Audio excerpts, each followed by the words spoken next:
नमस्कार, आप देख रहे हैं जनता टीवी के खास कार्यक्रम अहोई अष्टमी पर। आपके साथ मैं हूं अंजलि भंडारी और आज हम बात करेंगे अहोई अष्टमी पर क्या कुछ महत्वपूर्ण रहने वाला है और साथ ही हम जानेंगे कि अहोई अष्टमी के जो माताएं व्रत रखती हैं उनके लिए क्या कुछ नियम हैं और साथ ही किन किन बातों का विशेष ध्यान उन्हें इस दिन पर रखना है। तो चलिए शुरुआत अपने कार्यक्रम की करते हैं। हमारे साथ स्टूडियो में मौजूद हैं ज्योतिषाचार्य अमित जी, बहुत बहुत स्वागत है आपका। नमस्कार। तो चलिए दर्शकों, बिना देर किए कार्यक्रम की करते हैं शुरुआत।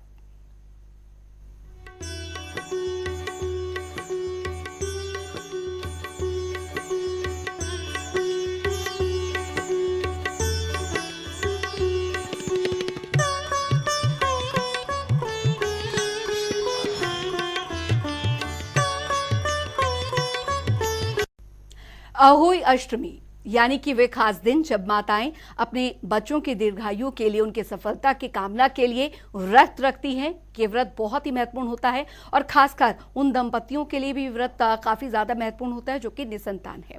ऐसे में इस व्रत की क्या कुछ विशेषता है, क्या कुछ महत्व है, इस रिपोर्ट के जरिए आप देखें।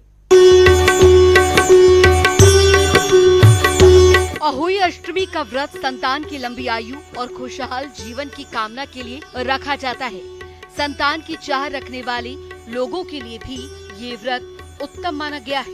वहीं इस साल अहोई अष्टमी पर खास संयोग बन रहा है, जिसके चलते ये व्रत बेहद खास माना जा रहा है। अहोई अष्टमी का व्रत जो संतान की लंबी आयु और सुख सौभाग्य के लिए सबसे उत्तम माना जाता है। संतान की चाह रखने वाली महिलाओं के लिए भी ये व्रत शुभ फल देने वाला बताया गया है। ये व्रत हर साल कार्तिक मास की कृष्ण पक्ष की अष्टमी तिथि को रखा जाता है। इस साल अहोई अष्टमी का व्रत बेहद खास होने वाला है, क्योंकि इस दिन रवि पुष्प योग का शुभ संयोग बन रहा है। मान्यता है कि इस शुभ योग में व्रत रखने से व्रत का फल दुगना हो जाता है। अहोई अष्टमी के दिन निर्जला व्रत रखा जाता है और तारों को अर्घ देने के बाद ही व्रत खोला जाता है। आइए जानते हैं अहोई अष्टमी की पूजा का क्या नियम है। भगवान शिव और माता पार्वती के साथ साथ के पूरे परिवार की पूजा करें। माता अहोई से पहले गणेश भगवान की पूजा करें। अहोई अष्टमी कथा सुनते समय 7 प्रकार के अनाज को अपनी हथेली में रखें। कथा के बाद वे अनाज गाय को खिलाएं।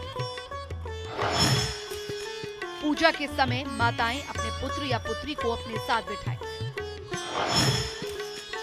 शाम के समय तारों या चांद जल देने के बाद ही व्रत पूरा माना जाता है। भोग अर्पित करने के बाद प्रसाद का पहला हिस्सा बच्चों को दें। ब्राह्मण, जरूरतमंद या गाय को भोजन खिलाना शुभ। धार्मिक मान्यताओं के अनुसार अहोई अष्टमी का व्रत बेहद ही खास होता है। अहोई अष्टमी के दिन पूरी श्रद्धा के साथ भगवान शिव पार्वती के साथ में पूजा करने और व्रत रखने से संतान सुख की प्राप्ति होती। बता दें कि इस व्रत का पारण कुछ महिलाएं तारों को देखकर करती हैं, तो कुछ चंद्रमा के दर्शन करने के बाद ही व्रत खोलती हैं। इसके अलावा अष्टमी पर राधा कुंड में स्नान करने का विशेष महत्व माना जाता है। इस व्रत को करने से संतान की आयु लंबी होती है। इसके साथ ही संतान की खुशहाल जीवन के लिए प्रार्थना की जाती है। मान्यताओं के अनुसार जो जातक इस व्रत को रखते हैं, उनके बच्चों पर आने वाली सारी विपदा खत्म हो जाती है। अहोई अष्टमी का व्रत रखने से संतान प्राप्ति की इच्छा भी पूरी होती है। प्रोग्रामिंग डेस्क, जनता टीवी।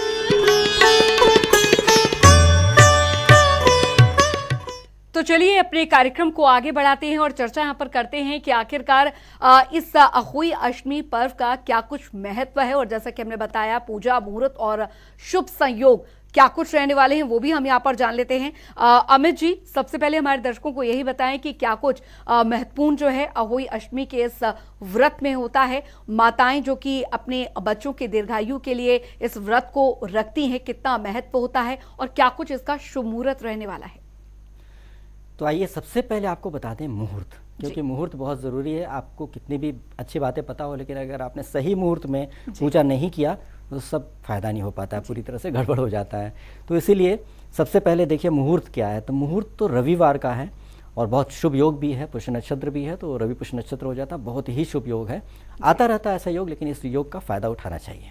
तो इसमें जो मुहूर्त है, मुहूर्त 1 घंटा 18 मिनट का आ रहा है। शाम के समय 5:33 से लेकर के 6:52 के बीच का समय है। इस समय पर ही आपको पूजन करना है।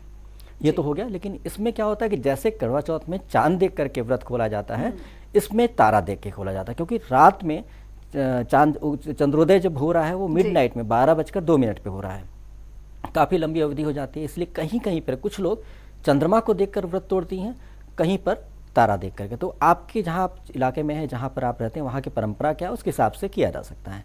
लेकिन ज़्यादातर लोग, क्योंकि समय काफ़ी ज़्यादा हो जाता है चंद्रमा के उदय में, तो इसलिए तारा देख करके ही व्रत तोड़ लेती हैं, मतलब उपवास तोड़ लेती हैं। तो इस तरह से ये हो जाता है। और साथ साथ क्या हो रहा है कि तारा देखने का जो मुहूर्त कितने बजे क्या आ रहा है, वो 5:58 पर तारा देखने का मुहूर्त आ रहा है। तो इस हिसाब से गणना किया जाता है कि तारा कब उदय हो जाएगा, क्योंकि जब स्ट्रांग स्टार होता है वही दिखता है इतनी आसानी से। शाम पे रोशनी ज़्यादा होती है, अंधेरा पूरा नहीं हो पाता है, तो इसमें 5:58 पे आपको तारे दिख जाएंगे। जहाँ पॉल्यूशन वहाँ थोड़ा डिले हो सकता है, लेकिन इसके बाद आप कभी भी उपवास तोड़ सकती हैं, ऐसे कोई दिक्कत की बात नहीं है। तो इस तरह से करके आप थोड़ा सा मुहूर्त का ध्यान रख के चलें तो बहुत ही अच्छा रहेगा। और स्त्री शक्ति स्वरूपा होती ही है। पहले उन्होंने पति की दीर्घायु के लिए किया, अब पुत्र की दीर्घायु के लिए, पुत्र पे कोई दिक्कत न हो, अहोई मतलब कुछ बुरा ना होए, इसके लिए किया जाता है। और अष्टमी होता है, करवा चौथ के 4 दिन के बाद होता है, उसके बाद 8 दिन के बाद दिवाली का होता है, पूजा शुरू हो जाता है। तो इसमें ये बड़ा ही महत्वपूर्ण है, खास तौर पे संतान के लिए। तो इसलिए ये जो भी करती हैं स्त्री, इस भावना से करती हैं कि उनके पुत्र जीवित रहें। बिल्कुल। और इस पे कहानी भी है कि किस तरह से क्यों किया जाता है। जी बिल्कुल, इसको भी हम जानेंगे। लेकिन अमित जी, हमारे ऐसे भी कई दर्शक हैं जो कि संतान की कामना करते हैं, यदि संतान है, उनके लिए व्रत कितना फलदायी होगा? देखिए, इसमें क्या होता है कि ये संतान, जब इसमें कहानी ये है कि जो शाही होता है, जो कांटे वाला चूहा, जैसे बड़े साइज़ का चूहा होता है, उसमें कांटे होते हैं, उसकी हत्या हो गई थी गलती से, कुछ मिट्टी के खुदाई करते उसमें एक स्त्री से, तो उसकी वजह से उसको दोष आ गया था। दोष की वजह से उसके बच्चों का नुकसान हुआ, 7 बच्चे उसके गुम हो गए थे, उनकी मृत्यु हो गई थी। तो इस वजह से उसको प्रायश्चित करने के लिए उन्होंने ये किया था, मतलब पुत्र का नुकसान होने पे पुत्र प्राप्ति के लिए। सोचिए, नुकसान हुए पुत्र को प्राप्त करने के लिए जब इन्होंने किया, और पुनः इनको वो पुत्र प्राप्त हुए थे, 7 पुत्र प्राप्त हुए थे। तो जब इतना पावरफुल है, तो जिनकी संतान नहीं है उनके लिए भी बहुत अच्छा होता है, क्योंकि पुत्र की कामना से ये किया जाता है। तो इसलिए यहाँ जिनको पुत्र नहीं हो वो कर सकते हैं, लेकिन सबसे अच्छा होता है कि पुत्र के पैदा होने के बाद, ऐसा में क्या होता है, संकल्प ले लें कि हाँ, पुत्र के पैदा होने के बाद मैं अहोई अष्टमी का व्रत करूँगा, उपवास करूँगी, ऐसे करके। तो पुत्र के जन्म जैसे ही पहला पुत्र उत्पन्न होता है, उसकी शुरुआत कर देनी चाहिए। तो इसलिए बेस्ट रहता है। तो अगर आप चाहें तो अपनी संकल्प ले लें कि उनके पैदा होने के बाद करेंगे, तो इसलिए आपको पुत्र की प्राप्ति होने की संभावनाएं बढ़ जाती हैं। खासतौर पर पुत्र की प्राप्ति होने की संभावनाएं बढ़ जाती हैं, जिससे वंश चलता है, बुढ़ापे में सहारा बन जाता है। पुत्री तो विदा हो जाती है, पुत्र रहता है और सहारा देता है, इसलिए पुत्र का थोड़ा महत्व हो जाता है। तो इसलिए ऐसा करने से स्त्री को पुत्र की प्राप्ति होने के चांसेस बढ़ जाते हैं। जी बिल्कुल। अब जानते हैं कि पूजा किस तरीके से की जाती है, और ये व्रत भी निर्जला व्रत ही होता है? जी, जिस तरह से करवा चौथ में किया जाता है, वैसे ही स्त्रियां इसको सूर्योदय से कर सकती हैं। सूर्योदय से फास्टिंग करना होता है, नहा धो के शुद्ध हो जाएं और मन को पवित्र कर लें और संकल्प ले लें, हाथ में जल लेकर के, जैसे मैंने बताया हुआ कि संकल्प नाम गोत्र नक्षत्र राशि के हिसाब से मैं अपने पुत्र की आयु के लिए, पुत्र की रक्षा के लिए, जो भी पुत्र हैं, जितने भी पुत्र, सबका नाम लेकर के मैं ये अहोई अष्टमी का व्रत उपवास करने जा रही हूँ करके। और उसके बाद फिर जल को भूमि पर गिरा दें। उसके बाद फास्टिंग करना। फास्टिंग में बिल्कुल कुछ नहीं लेना है, बहुत ही टफ होता है। करवा चौथ जैसे होता है वैसे ये भी टफ होता है, इसमें जल भी नहीं लेती स्त्रियाँ। और उसके बाद फिर शाम के टाइम पे उपवास तोड़ना होता है। तो इसमें पर क्या होता है कि सारा दिन अपने मन को ध्यान, मतलब भटकने नहीं देना है। कोई सीरियल वगैरह में टाइम बर्बाद मत कीजिएगा, फालतू बातें, किसी की निंदा बुराई नहीं करनी, मतलब पवित्र रखना, मन विचार शरीर सब पवित्र रखना है। उसके बाद शाम के टाइम में क्या होता है, जब मैंने आपको मुहूर्त बताया, उसमें फिर क्या करना होता है, उसके पहले ही सजावट अच्छे से कर लेनी है। दीवार पे चित्र बनाया जाता है, 8 कॉर्नर वाला चित्र बनता है, जिसमें कि किसी स्क्वायर को अगर आप साइड में निकाल लेंगे तो आप देख लीजिएगा, बाज़ार में मिलता है ऐसा चित्र। तो उसमें वो स्थापित किया जाता है और माँ, खास तौर पे माँ गौरी की पूजा की जाती है, क्योंकि आपको पता है शिव जी और माँ गौरी ही सबसे पावरफुल हैं। तो उनकी पूजा करने से ही आशीर्वाद जो मिलता है वो सही होता है, क्योंकि उस लेडी ने जिसका पुत्र का नुकसान हुआ था, उन्होंने ऐसे ही पूजा किया था जिससे उनको लाभ मिला था। तो इसलिए आप अगर हर स्त्री ऐसे ही करके अपनी रक्षा करने के लिए कोशिश करती है। एक बार हो चुका है सक्सेसफुल ये प्रोसेस, तो इसलिए पूजा करेंगे इस तरीके से। तो उसमें क्या होता है, दीपक जला करके सभी का, कलश का, सबको सम्मान दिया जाता है, उसको स्थापित किया जाता है, प्राण प्रतिष्ठा की जाती है। उसके बाद पूरी और हलवा वगैरह बनाया जाता है। इसमें खास बात ये होती है कि सरसों के तेल से बनाने का विधान है। जी। सरसों का तेल से बनाया जाता है। अगर आपको सरसों के तेल में दिक्कत आ रही है तो पीले सरसों में स्मेल ज़्यादा नहीं होते, वो आप वो जी। इस्तेमाल कर सकते हैं। फिर भी आपको दिक्कत है तो आप थोड़ा सा सरसों का तेल पहले कढ़ाई में लगा लें, उसके बाद थोड़ा थोड़ा उसके बाद बेशक आप मूंगफली का तेल का इस्तेमाल कर सकते हैं। तो इस तरह से करके आप बना सकते हैं उनके लिए भोग। और बनाने के साथ साथ आज के दिन भोग चढ़ाने के साथ साथ में सास का भी बड़ा महत्व होता है कि सास को भी प्रसाद दिया जाता है, मतलब भेंट के तौर पे दिया जी। जाता है।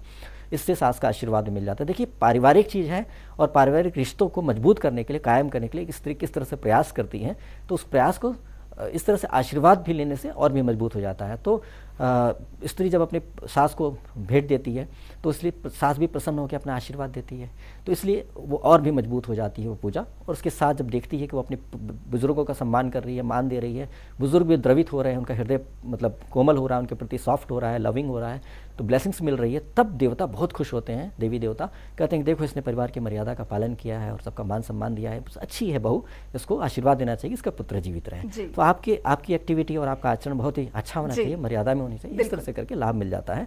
और साथ साथ ब्राह्मणों को भी पेठा का दान करना बहुत ही अच्छा होता है। पेठा का दान करना बड़ा शुभ माना जाता है ऐसे में।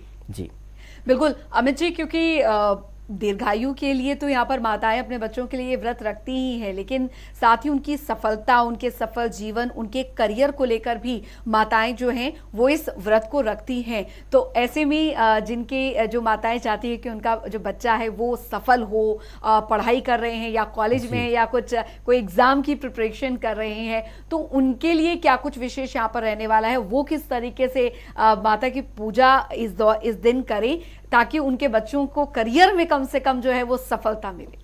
देखिए, बहुत अच्छा प्रश्न किया आपने और इसका समाधान है भी इसमें। एक तो सबसे पहले होता है कि जो किया जा रहा है आयु के लिए किया जा रहा है कि मृत्यु न हो जाए किसी वजह से, क्योंकि मृत्यु से ही बचने के लिए उसमें नुकसान हो गया था, तो इसलिए किया था।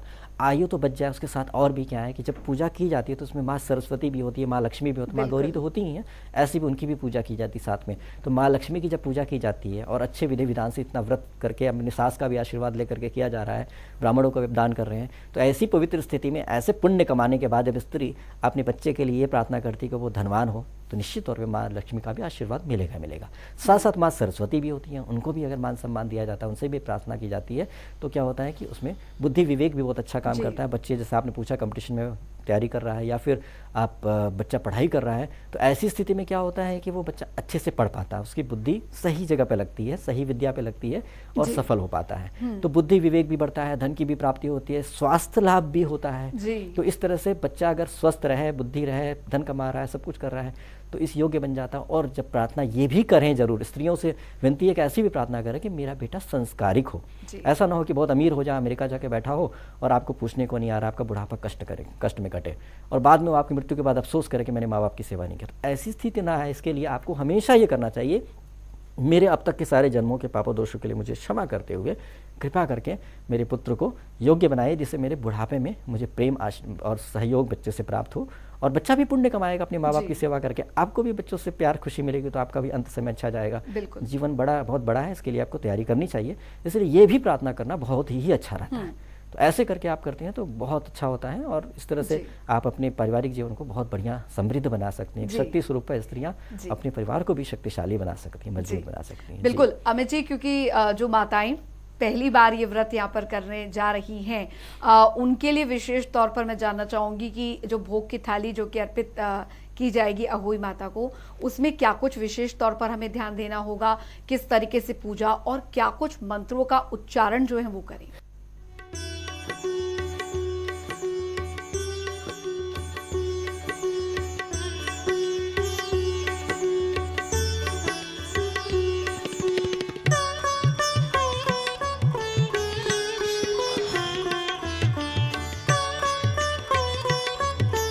पढ़ सको तो पढ़ लो स्वर्णबंगा, शर्म से लाल हुई मिट्टी की ये परिभाषा, सुनहरे अक्षरों में मैंने तुम्हारे लिए कुछ तराशा है। Celebrate Diwali with Swarnabanga, an exclusive jewelry collection by Reliance Jewels.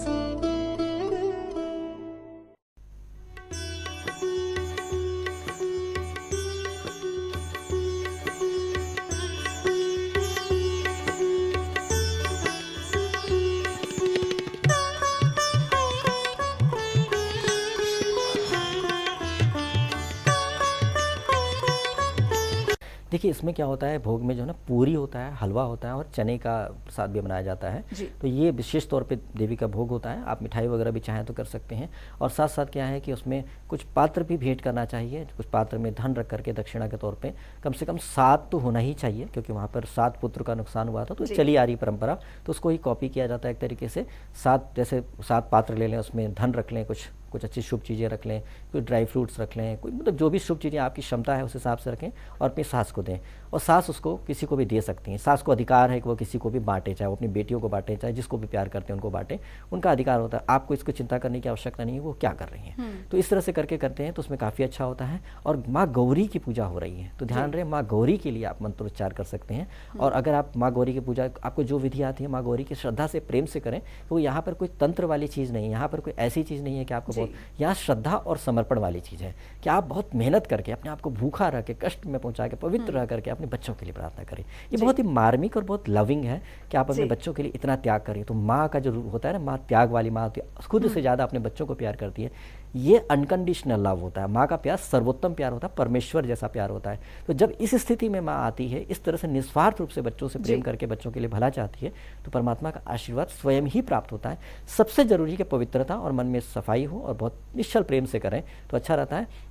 तो इसमें मंत्र जो है वो सबसे आसान मंत्र रहेगा माँ गौरी के लिए, ओम ऐं ह्रीं क्लीं चामुंडाय विच्चे। इस मंत्र का जाप आप कर सकते हैं, या फिर आप माँ गौरी की आरती कर लें, माँ गौरी को बैठ करके प्रार्थना कर लें। मतलब बहुत ही सरल और बहुत अच्छे तरीके से किया जाता है। कथा जरूर सुनी जाती है और कथा सुनते समय कहा जाता है कि जो भी कथा सुने, क्योंकि अच्छा रहता है सभी लेडीज़ मिल करके एक साथ करती हैं तो उसमें बड़ा मज़ा आता है कि कंबाइंड एनर्जी हो जाती है।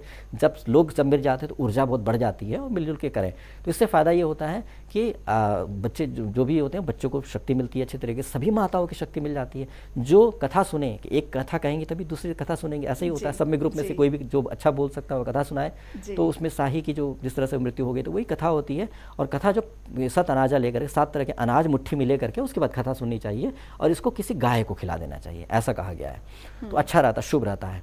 इसमें एक और चीज़ का विशेष ध्यान रखना है, जो गलती हो जाती है, माँ तो पूजा कर लेती है, बच्चों को पता ही नहीं होता है। बच्चों को जरूर होना चाहिए वहाँ पर, बच्चे उस वहाँ पर बैठे, बच्चे कथा सुनिए। और उसमें क्या होता है, माँ इस तरह से शक्ति स्वरूपा माँ इतने पावरफुल रूप में होती हैं क्योंकि भगवान की कृपा होती रहती है। आप ही अगर किसी स्त्री को देखेंगे अपने बच्चे के लिए भूखा प्यासा अगर ऐसा कर रही हैं तो आपको कितना अच्छा लगेगा।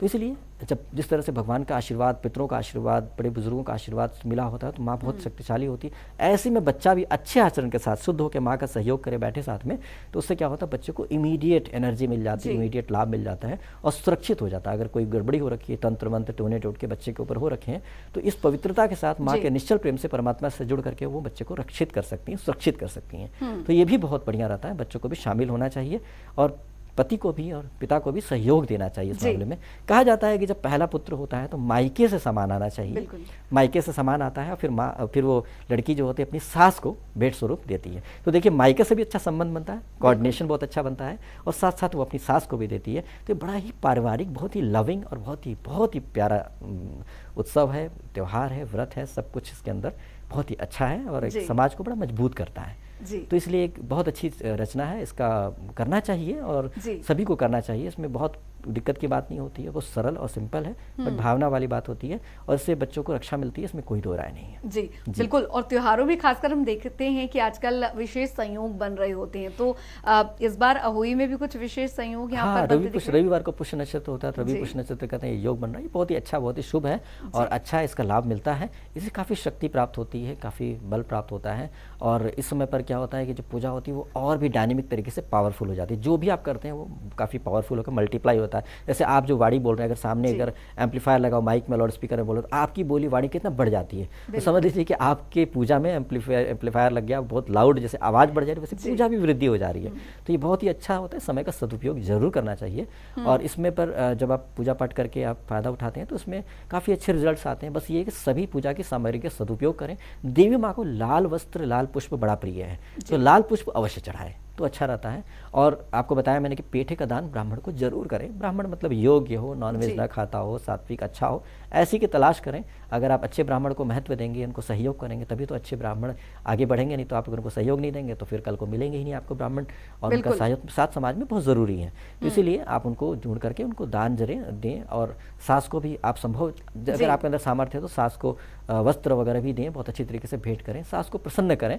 सास को प्रसन्न करना बहुत ज़रूरी है कि सास को प्रसन्न करते हैं तो उनका आशीर्वाद बहुत अच्छे से मिलेगा, और इससे आपको जो आशीर्वाद मिलता है तो देवी देवताओं का आशीर्वाद, माँ गौरी भी प्रसन्न होती है। जी बिल्कुल ये इस तरीके अमित, से होना चाहिए। बिल्कुल अमित जी, क्योंकि अब एक विशेष सवाल मैं यहाँ पर जरूर पूछना चाहूंगी, क्योंकि कई बार ऐसा होता है कि पूजा के समय हमें सब कुछ पता होते हुए भी कभी कुछ भूल चूक जरूर हो जाती है, और खासकर जो पहली बार शायद ये व्रत रखने जा रही होंगी माताएं, उनके लिए भी विशेष यहाँ पर मायने रखता है कि कुछ ऐसी बातें पूजा के समय जो कि बहुत ज्यादा ध्यान रखनी है, गलती से भी अगर वो भूल चूक हो जाए तो उसे किस तरीके से सुधारा जा सकता है। पूजा में ये कुछ भी हो सकता है, पूजा में शायद इस्तेमाल होने वाली कुछ सामग्री हो या कुछ ऐसी चीजें हो, तो वो भी हमारे दर्शकों को आप जरूर बताएं। देखिए, पूजा करते समय क्या होता है, आपको अलग अलग परंपराएं अलग अलग जगह में अलग तरीके से होता है, लोकेशन के हिसाब से अलग इलाके में अलग तरीके से होता है, पारिवारिक मान्यताएं के हिसाब से होता है। अब आप कुछ चीज़ें वहाँ पे अपने मायके में कुछ कर रहे थे, ससुराल में कुछ कर, सबसे पहले तो ये चीज़ करनी है कि जो आपके मायके में होता था वो चीज़ न लेकर के जो ससुराल में होता है वही चीज़ करनी चाहिए आपको। वहाँ की ही परंपरा को, वहाँ की सामाजिक जो मान्यताएँ हैं उनको लेके चलना है, ये बात बिल्कुल ध्यान रखिएगा। अगर आप नहीं मानती वहाँ का, तो वहाँ का सम्मान नहीं होता एक तरीके से, आप उस परिवार के सदस्य हैं वही करें। दूसरी बात है, फिर भी करते समय, क्योंकि आपकी प्रैक्टिस तो पूरे ने माँ को देखा है उस तरह से, आपने गलती से कुछ कर दिया, गलत कर दिया, तो उसमें ऐसी स्थिति में क्षमा जरूर मांग लें, और भविष्य में ध्यान रखें कि ऐसी गलती ना करें, उस परिवार का सम्मान कीजिएगा। तो उसके लिए क्षमा मांगना बहुत ज़रूरी है। जब पूजा कंप्लीट होता है तो क्षमा मांग करके उनका आशीर्वाद लें माँ गौरी से कि हे माँ गौरी, हे माँ सरस्वती, हे माँ लक्ष्मी, मैंने बहुत कोशिश किया, जितनी अच्छे तरीके से हो सकता था मैंने किया है।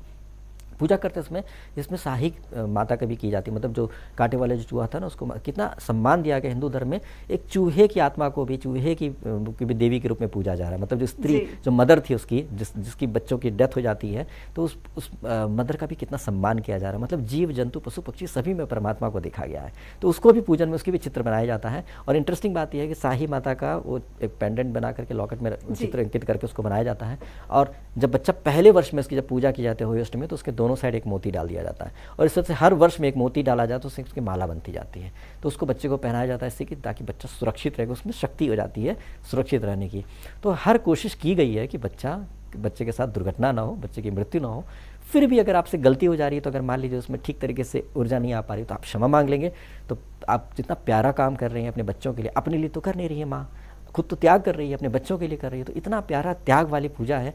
इसमें देवी देवताओं का, परमात्मा का पूरा आशीर्वाद मिल जाता है, और कहते हैं कि चलो इतना अच्छा कर रही हो तो क्षमा करते हैं। लेकिन क्षमा मांगने में क्या बुराई है, क्षमा तो जरूर मांग लीजिए, क्योंकि हम इंसान हैं, गलतियां तो करते ही करते हैं। इसीलिए धरती पे क्योंकि कोई ना कोई गलती की है तो वापस सुधारने के लिए आए, तो कोई गलती हो न जाए, अगर हो गई तो क्षमा जरूर मांग लें, ताकि ये पूजा पूरी तरह से सफल हो जाए और आप इसका लाभ अपने पुत्र को दे सकें। बिल्कुल। अमित जी, एक और विशेष यहाँ पर बात मैं यहाँ पर जरूर जानना चाहूंगी, क्योंकि आजकल क्या ये जो व्रत है वो बेटों के लिए रखा जाता है या बेटियों के लिए भी यहाँ पर रखती है माताएं? नहीं, पुत्र के लिए रखा जाता है, क्योंकि पुत्र के लिए ही कहा गया है इसमें रखने के लिए।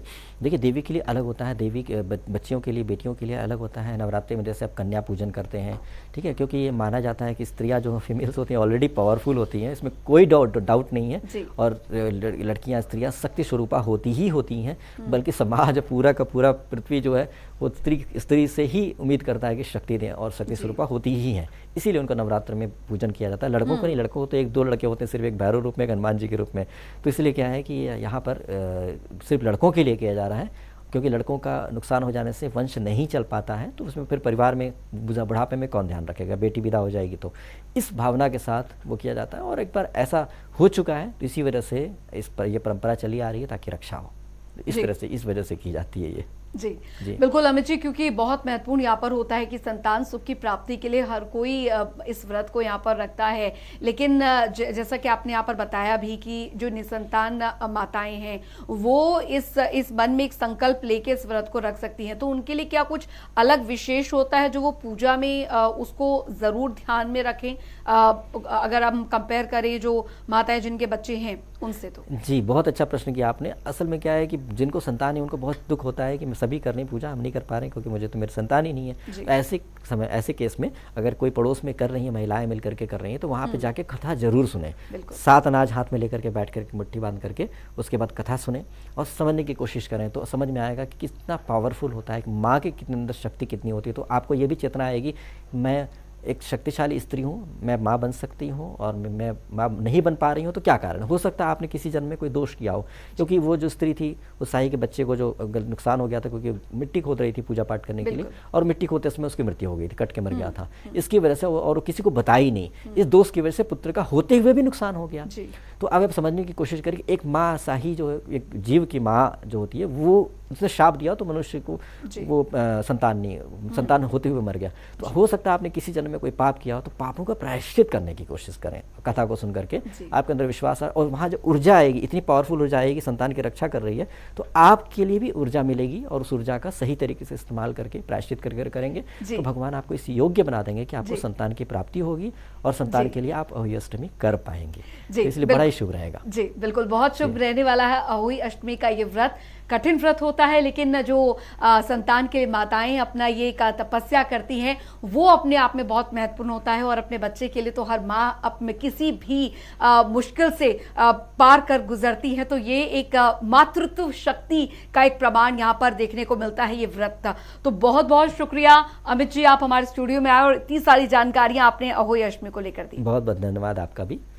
बिल्कुल, तो दर्शकों उम्मीद यही करते हैं हम कि अहोई अष्टमी का ये जो व्रत है वो आप सभी माताओं के लिए शुभ हो, और जो भी मनोकामनाएं तमाम माताओं जो हमें देख रही हैं दर्शक उनके मन में हो, वो भी इस दिन पूरी हो जाए। इसी के साथ इस खास कार्यक्रम में अभी के लिए फिलहाल इतना ही। आप बने रहिए जनता टीवी के साथ। नमस्कार।